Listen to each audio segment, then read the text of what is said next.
బడకచెర్ల సంగతి ఏంటి?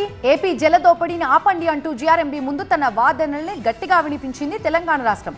అయితే బడకచెర్లకు ఇంకా డిపిఆర్ రెడీ చేయలేదని కూల్గా చెప్పేసింది ఆంధ్ర సర్కార్. మరోవైపు ప్రాజెక్టుల నిర్వహణని జీఆర్ఎంబీకి అప్పగించడానికి నిరాకరించాయి తెలుగు రాష్ట్రాలు.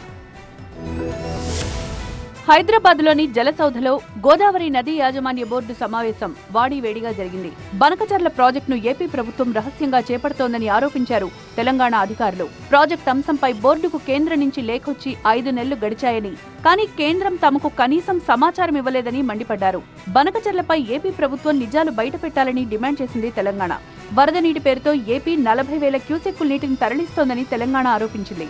దీంతో ప్రాజెక్టుకు ఇంకా డిపిఆర్ సిద్ధం చేయలేదు అన్నారు ఆంధ్రప్రదేశ్ అధికారులు.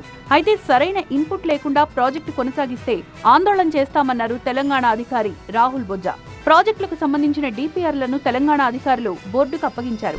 ఏపీ మాత్రం 4 ప్రాజెక్టుల డిపిఆర్లను ఇంకా అందించలేదని బోర్డు తెలిపింది. రాష్ట్రాలను సంప్రదించకుండానే బోర్డు సమావేశాలు నిర్వహిస్తున్నారని తెలంగాణ ఆరోపించింది.